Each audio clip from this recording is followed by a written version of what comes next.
if you can hear a kind of metallic clanking noise in the background. That's the radiator, and it's been doing that all day, so I wasn't sure when it would stop and if I would be able to have a more quiet background to film, but I decided to just do this now and hopefully edit out that sound, but if you can still hear it, sorry. I wanted to talk about the traditional illustration, which I used as a base for the finished drawing, and also to kind of talk you through my ideas and what went into planning all of this.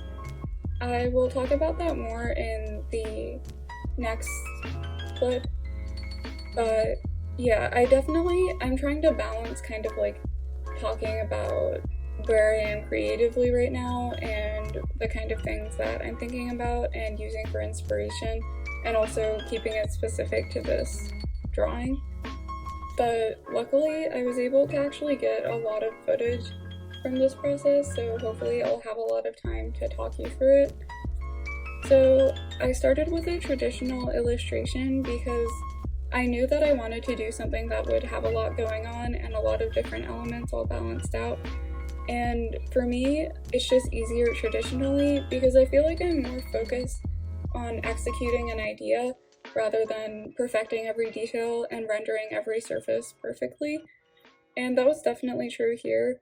So it helps for me to kind of progress through different media, usually paper with like colored pencils or markers, and then Procreate, and then Photoshop. Those three, like in that order, help me go through different levels of detail and image quality, because you can see like I skipped over adding a lot of details in here, knowing that I could go back and do that later. So for the overall illustration, I just really wanted to do something that felt comforting to draw. I haven't had like a very good or healthy creative life recently. I've been pretty busy and like just not doing that well overall, so that was a big priority for me. And I had seen like a 3D reconstruction of Hadrian where he was smiling, and so I wanted to use it as the basis for this illustration. I originally was going to put like some text around it, but I couldn't think of anything to say, so I put some like more modern things like the gyro and coffee. The columns are actually I drew them using references from Hadrian's library in Athens. I wanted to make it kind of like Athens themed, and I'll talk more about that later. But yeah, I used like the 3D reconstructions for Hadrian, and then for the Acropolis, I found one online. And then I already did a drawing based on the statue of Antinous as the god of spring, but I wanted to do that for this drawing too, because that's just like probably one of my favorite statues just generally, but also one of my favorite artistic representations of him. So that was kind of my thought process there. A lot of stuff I just added kind of to fill space. I knew I wanted to have the rainbow in there in the beginning. I love rainbows, and I think it's just like a fun thing to add to your drawing, and kind of like a shorthand for showing happiness and a good mood. And I added some gemstones around as well, because those are pretty fun to draw, but also kind of challenging for me, so I thought it would be fun to add some of those. And this actually, even though like I was just talking about how traditional art is a little easier for me, this did take me kind of a while to do. I started it over the summer and I just finished it probably last month, and a lot of that has to do with just I really didn't have that much motivation to finish things over the summer. Like I didn't feel like anything was worth it, or like nothing was really making me feel better. But definitely returning to it more recently improved my state of mind so much, and I'm really proud of this, and I'm really happy with how the digital illustration is going so far. So I'm really excited to show that and to talk more about it later.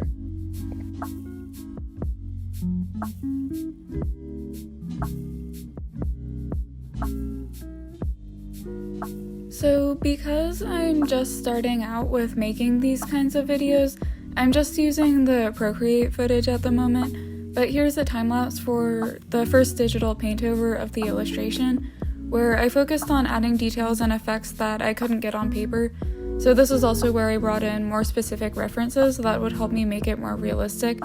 But because of the scale of this illustration, I knew that I couldn't really hold myself to the same standard I usually have in terms of realism, so I was fine with leaving things like the columns a little less detailed, and I think this can also positively affect drawings like these, because you can choose what to emphasize, and putting too much detail or too much sharpness all over can take away from what you actually want to be the focus of the illustration. I don't have a specific topic I really want to cover in this video, so I'm thinking I'll mostly talk about some really general stuff about why I'm back on YouTube and what's going on with this drawing in particular. So the composition was inspired a lot by my time in Athens, which I want to talk more about in a separate video, but I did eat like 2 of these pastries that I'm drawing and then like a souvlaki for my second and third lunches every day. I also got to see Hadrian's library, and the columns there have this really cool surface pattern that I really wanted to include, where it looks kind of marbled, but the way marbled paper looks and not marble the stone.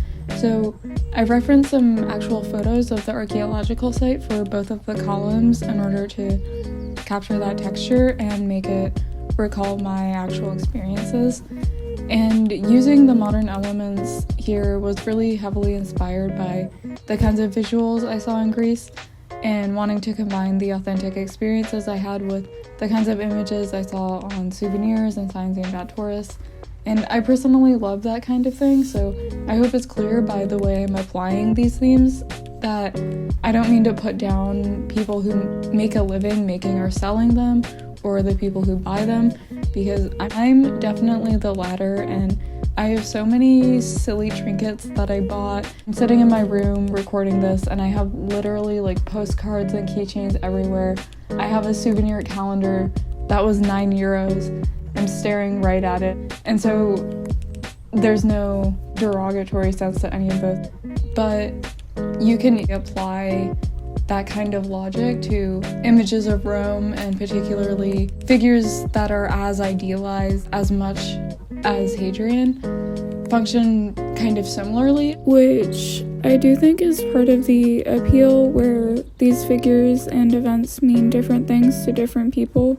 In case you're not familiar with who he is, Hadrian is considered one of the 5 good emperors, and the reasons that he was so favored by historians, particularly British historians, are that he was very passionate about literature and culture, particularly Greek literature and culture, and that was really appealing to them because this was after the neoclassical movement, when those values really took root in kind of northwestern European societies as well, like England and France and Germany. Hadrian also had a pretty unique foreign policy where, rather than expanding the empire like his predecessors, he strengthened the borders and spent most of his reign in the provinces away from Rome. He obviously favored Greece, but also spent time in Egypt and Asia Minor.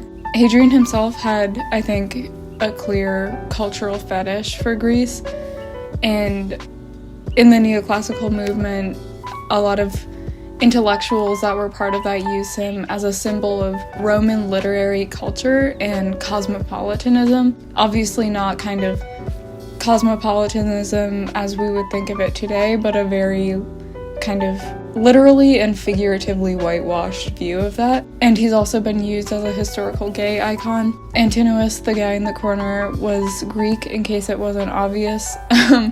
In case you're not familiar with him either. He was Greek, and he is Hadrian's boyfriend. I feel like obviously that I think that makes a lot of sense if you look at Hadrian's attitude towards Greece. I think that definitely aligns with like his complete embracing of their culture and way of life, but also kind of that bit of fetishism as well. And I think that complicates their relationship, because it does seem like, to me, like Hadrian used Antinous as proof of his dedication to Greece, and maybe as kind of like a social and political asset. Again, not to overanalyze anything or trivialize their relationship, but that's just my interpretation, and all of this is obviously in addition to the clear affection that they had for each other. But back to the idea of his historical reception, I was talking about neoclassicism, and I say the UK, but really England and like certain levels of English society embrace neoclassicism a lot more than even artists and architects and politicians in Greece and Italy, which was really interesting because most of Great Britain was a Roman territory. I ended up doing a presentation on this topic for one of my Italian studies classes last semester, where I researched a lot about how Greek and Roman art was revived in the 19th century and how it was embraced differently in Italy itself versus England, France, and the USA. This is another topic that I really hope I can do a deep dive into on this channel because there's so much to think about and explore here. And to be clear, I don't usually purposefully put these explicit messages in my artwork because I see my art as a self-expression and reflection and much more an internal thing. I didn't start this drawing with the intention that it would be about any particular topic like that. I think this is why I don't really work well with art prompts because it's hard to form an illustration around a particular theme for me, and my natural way of working is definitely to just choose visual elements and subjects that I like and then pick out the themes that I see developing. So that's what I did here. That's where all the things I just talked about came from. That's why I'm also talking a bit more about the art for now and not the subject or the content, if that makes sense. I really want to do videos that are more specific and more focused on one topic, but I have made a few tries at that, and the amount of intention and the amount of initiative is a little more demanding than I think what I have the capability for right now. But I will make sure to upload some like that soon, and I'm hoping that having a clearer focus will also make my videos more accessible for people who don't already follow me in particular. So starting this channel gives me the really unique opportunity to make long-form content and to combine the visuals and the writing, which I can use to explore aspects of my art and my personal interests that I sometimes worry don't come across on other platforms. Some of the videos I'm thinking of are movie or music reviews, video essays, especially on historical topics, and I'm also thinking of more commentary style videos where I can talk about more current events. And as I get more comfortable on video, I definitely see myself going more in those directions, in addition to speed paints and things like that, so let me know if there's any particular genre you like and that you'd want to see.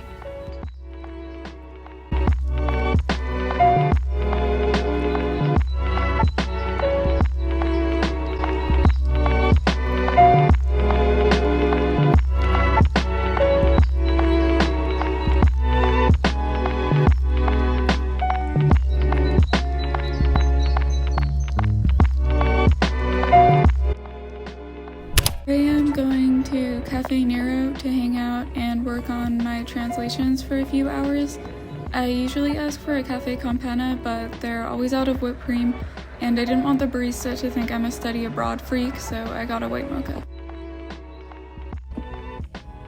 So here's more or less what I drew while I was at the cafe. I went back in with the markers once I got home, and I also had more privacy to look up references for the lighters. I taped off like anything that would be potentially like not safe for YouTube, but they're all just based on like actual Greek-based painting that I found on Wikimedia. Yeah, I wanted to come up with a design that was kind of more sticker friendly, like if I decided to put it on Redbubble, which I probably will. So I wanted to do something that kept like the main concept and kind of energy, I guess, but composed differently. So probably I would copy and paste the heart from the illustration I already did and just kind of add a frame around it, so I can include all those elements that I put kind of into the negative space in the main illustration. And with this page, I was kind of just deciding what I wanted to be on the lighter, because I wanted to include like one of those really tacky souvenir erotic lighters, that you see at like every souvenir store in Greece. I ended up just adding this text because I wanted these two pages to kind of look cohesive together, which is not something I'm usually worried about with my sketchbook because I don't show it to anybody, but I thought that it would look really cool together. So I just wrote over it, and I really like how it turned out. I think these two look really nice together. And then I have one more here.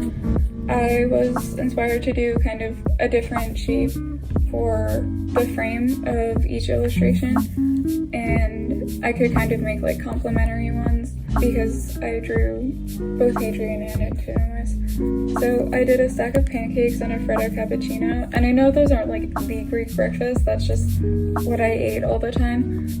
And I also referenced photos I took, and that was kind of fun. I imported the drawing into Photoshop to kind of finish it up. I usually do this with drawings that have a lot of detail or that I want to be really big because Procreate doesn't really give me enough space to do that. I think you can work at pretty high resolutions in Procreate, but it doesn't really give you that many layers to work with. So I put it in Photoshop and I mostly adjusted the composition. I noticed there were some parts that I could change around so there was just kind of more space between things and it would look a little less cluttered and more visually appealing.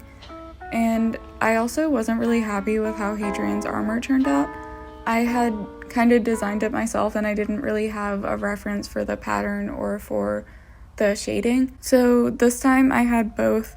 I found a reference for the design of the armor and for how it would look in this kind of lighting, and these helped so much, and I think it made the illustration look so much better even though the armor is not finished yet. The reference I chose was an actual statue of Hadrian, and the armor design in this statue is Athena standing on the wolf with Romulus and Remus, so I like that it's kind of consistent with the theme of the illustration as well. And then for the shading, I found a reference on Pinterest.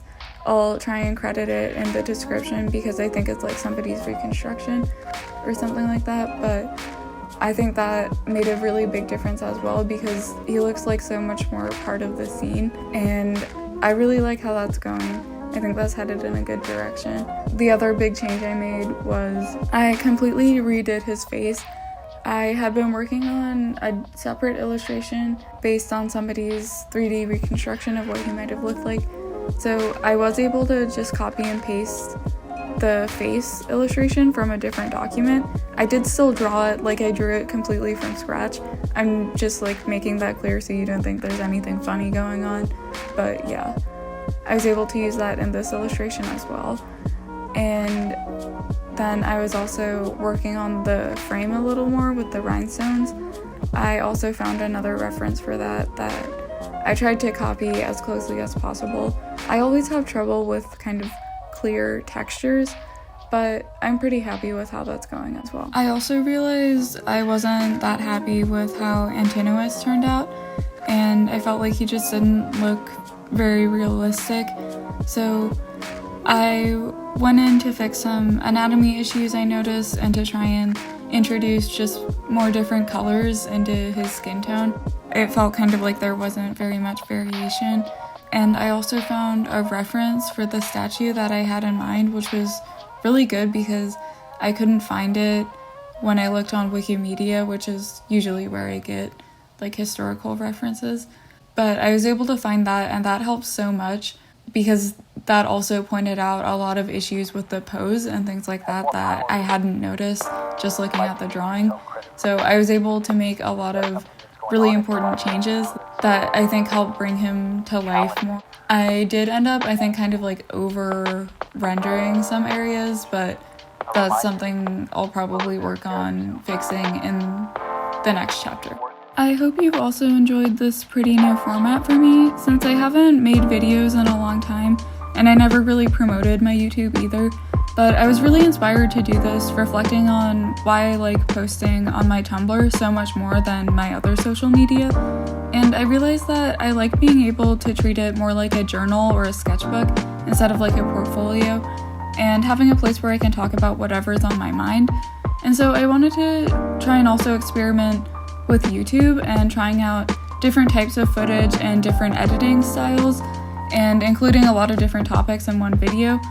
So at this point, it's also really important for me to find a video format that's going to be sustainable and that's going to be fun. And I did have fun making this, which was cool because I don't remember enjoying the process of making my other videos on my previous channel.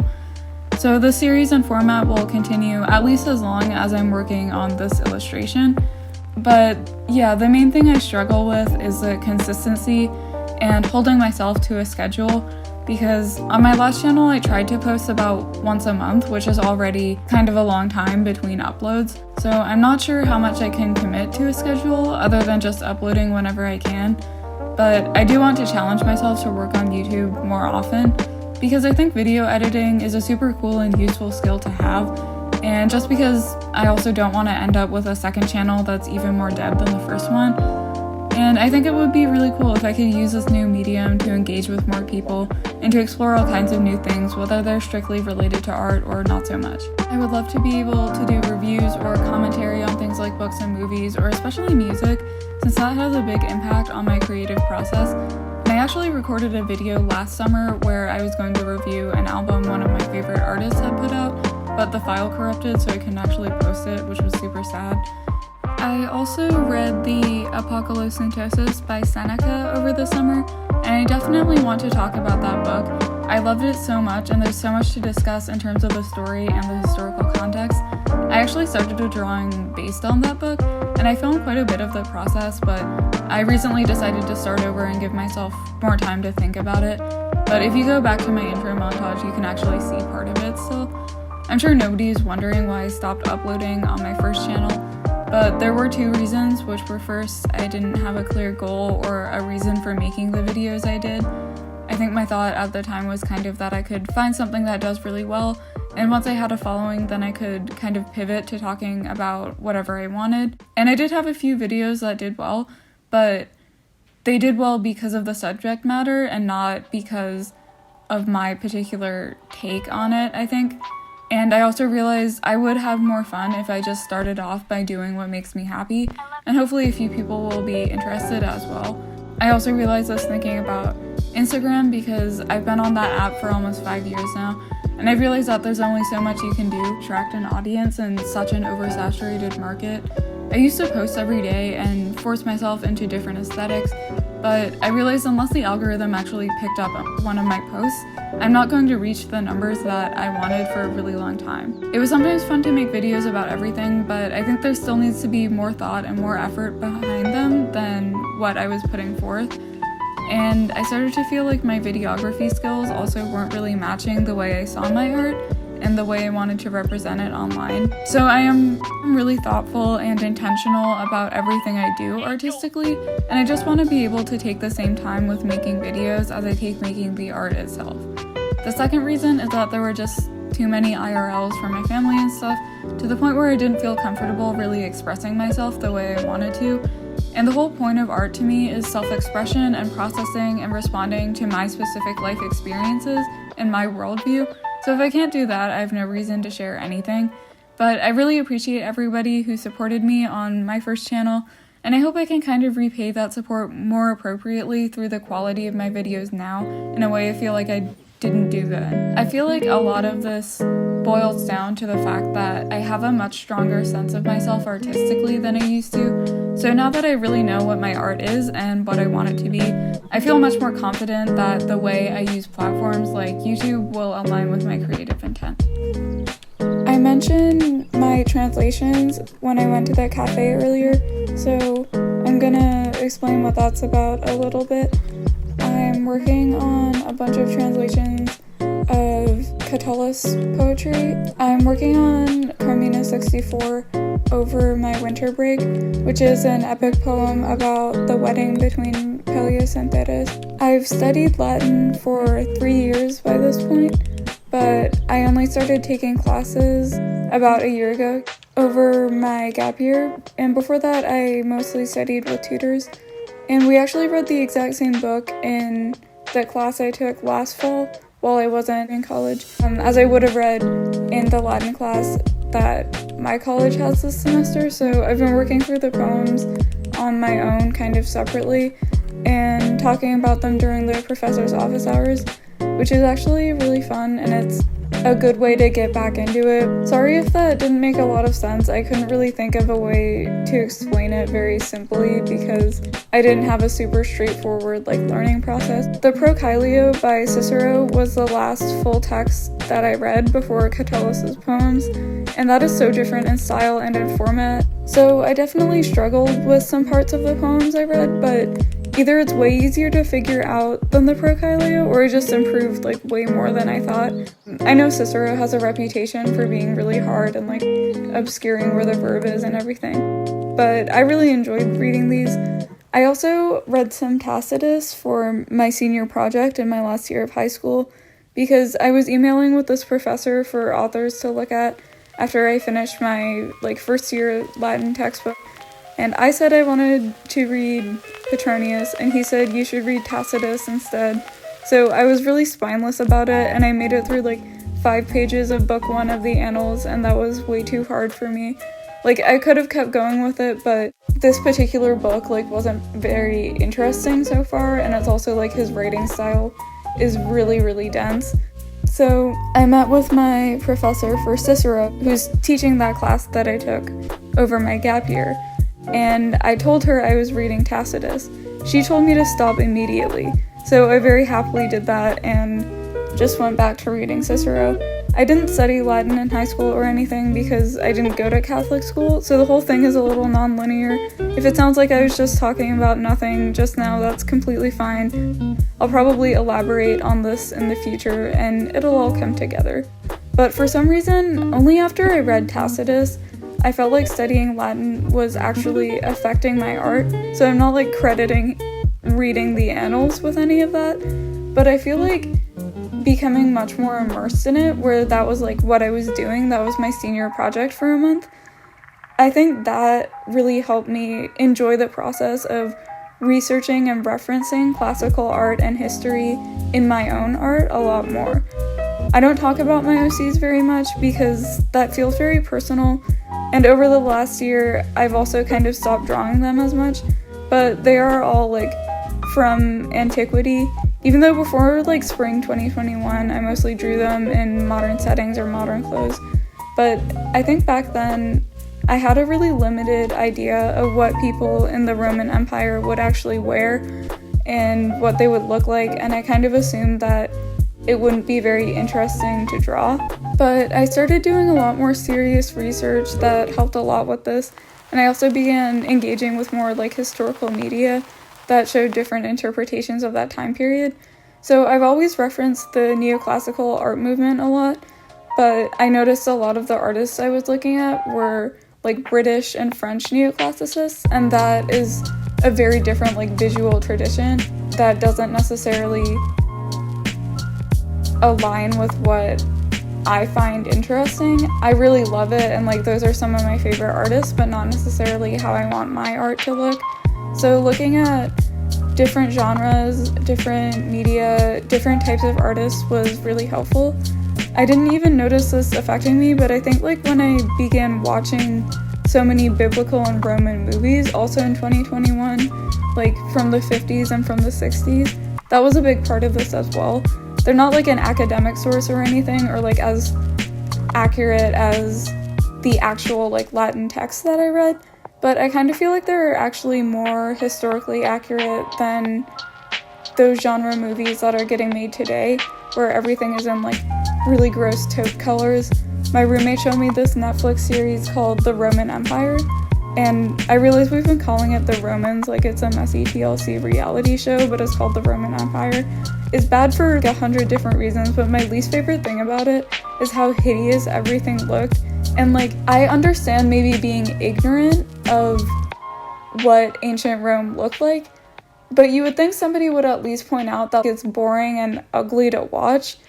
And I definitely want to investigate this phenomenon in media more seriously on the channel sometime in the future, because they're actually, I hate the way it looks, but there are also actually a lot of really important implications in terms of like whitewashing and things like that. So I'll leave it there for now, but seeing all these different artistic interpretations of Rome, whether they're accurate or not, was what inspired me to do my own research and include historical elements in my drawings more often. I also started enjoying drawing historical figures that I was learning about, or characters from the texts I was reading. I already have some experience with drawing Antinous, since I did a drawing in 2017 that had a concept that I really liked. I'll try and put an image of it in here so you can see, and I've basically tried to redraw him every year. I'm not really sure why I decided to do that one in particular. I think it started because the original drawing was traditional, so like I wanted to redraw it digitally, and then I kind of wanted to keep it up the next year, I guess.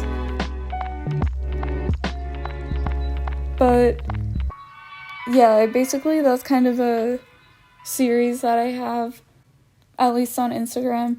A lot of my drawings of him are probably archived though, so Hadrian is a really interesting figure to me, and I find him really fascinating to read about, but he's very different from the character designs I usually draw, so I haven't really tried this until really recently. I already posted one illustration of him that I did, like, I think a little less than a year ago, and it made me a lot more confident to try stuff like this in the future, especially since I want to diversify the kind of subjects I draw. I think it would be really cool if I was able to take more risks creatively like that and just draw whoever I found compelling, so that I didn't feel kind of limited by my skill set. So I hope this drawing will also be a second step towards that goal.